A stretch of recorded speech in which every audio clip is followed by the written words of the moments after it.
something I had no interest in checking out was M. Night Shyamalan's Glass, but I know you did. So tell me all about it. Yeah, Glass is interesting just because it's the third movie in this sort of trilogy that M. Night has created that we didn't really know was a series at all until the very end of Split, the second movie in this series. And Split came out early 2017. And basically, the last scene in the film connects back to Unbreakable way back in 2001. And Unbreakable is probably the second big hit from M. Night after the Sixth Sense, and then Split was probably his biggest hit for a long time because he's had an up and down career, as most people know, as a director. So this is really interesting if you just look at how this movie got made, making it into a franchise, all of that. Or you're just going to come at it as just a film, which is what I think most people end up doing. And it's funny because this is coming out, January, right? There's really nothing else coming out new this whole month that really mattered, right? And it's going to make a lot of money at the box office as a result. And I think it's an interesting movie, definitely entertaining, definitely has some flaws as well. And I think that it's weird because tonally, it definitely serves as like a sequel to Unbreakable and Split throughout the beginning. But I think ultimately it's more of a Split sequel than an Unbreakable sequel because James McAvoy, who's the lead of Split, does this really, really strong performance as all these various personas in this character with like a split personality disorder called the Horde. And he's really awesome to watch. It's a really showy role, but he just like will flip on a dime into being a different persona. It's really cool. And obviously, if you like more of that, definitely watch Split itself, which also brought us Anya Taylor-Joy, probably her most high-profile movie at the time.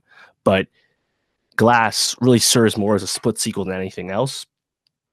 Whereas we get Bruce Willis again from Unbreakable, but it's obviously been a long time if you subtract the Split cameo. And he has a little less to do than, say, McAvoy. And then also coming from Unbreakable is Samuel Jackson's Mr. Glass, who's like the antagonist of Unbreakable.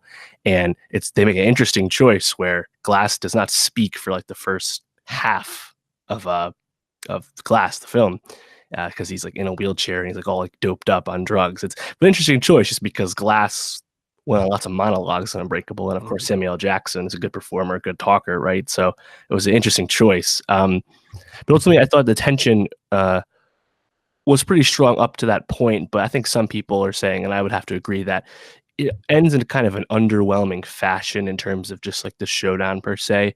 And I think people that are fans of Unbreakable and this really being the first true sequel of sorts to that are also probably disappointed because Unbreakable was kind of like a stealth superhero movie. You don't really understand that Bruce Willis is becoming a hero or someone with powers even until like towards the very end of the film. And it's more of a meditation on what that means. And it's quite impressive in that regard. You'll see it on top 10 lists for superhero movies everywhere you look, right? It's a great film. But then here in Glass, like they're very meta, like Sarah Paulson's character, who's a psychiatrist, and they have them all in like a psych ward, they get captured, yada yada. She's like trying to like gaslight them and saying, you're not actually people with powers, you just have like delusions of grandeur. It's a very interesting premise about how we like think about superheroes, considering they dominate the film industry these days. We talk about them all the time. Again, check out our Aquaman review from a few weeks ago. But despite it being that meta and like them actively using the term superhero and talking all about that, I don't know if it quite lands. It doesn't quite seem as philosophical as Unbreakable. And I think the action or lack thereof just kind of comes and goes. So it's not quite as tight as a movie like Split. So I think if you've seen either of those movies, I definitely recommend it because I think McAvoy's performance alone is worth watching.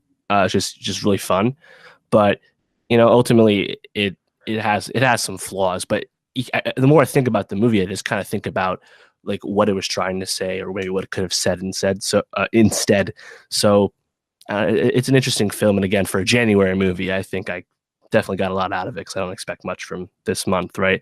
And for M. Night, I mean, it's tough to hate on him for this just because like he basically financed this whole movie. And I feel like anyone who finances a movie to the tune of like a $20 million budget deserves some credit because that's hard to do these days. Hmm. So Glass is a interesting film, but I think worth it for anyone who saw the previous two for sure. Yeah, critics have pretty widely panned it. I mean, it's at 36% Rotten Tomatoes, 42% Metacritic. It made 47 million as of today, Monday the Yeah. 21st. So it's doing pretty well, especially since, like you said, Sham. Why can't I say his name? Shyamalan, you got it. Shyamalan. Thank you. um, Funded it himself, but an interesting thing because a lot of the previews kind of saw Sarah Paulson playing this. You mentioned this role where she's kind of sitting there talking to them, kind of almost like serving them these like this instances to have these lines, these moments. Did you feel like she was utilized well in this movie? Yeah, I think she was effective to a point because she's really kind of pushing the plot forward. She's the one Right. who brings them all together.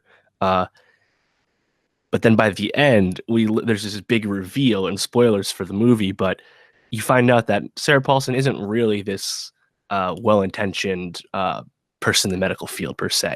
She's actually working for this like secret shadow cabal that Mm, is making sure the superhero people stay in check. We don't understand that until Act 3. Like, mm, and it was just kind of like a weird left turn for me because I didn't feel like it was developed enough, nor did I think you need to add that to her character. I think it was just fine if she, yeah. had the medical thing. But it's funny though, because if you watch the movie, there's some weird leaps of logic in terms of like that's not how they would do that in a real psych ward.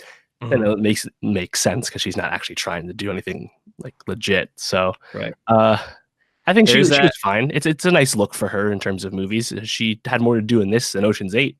That's for sure. Mhm. There's that M Night Shyamalan twist, I guess, for this one, right? I guess.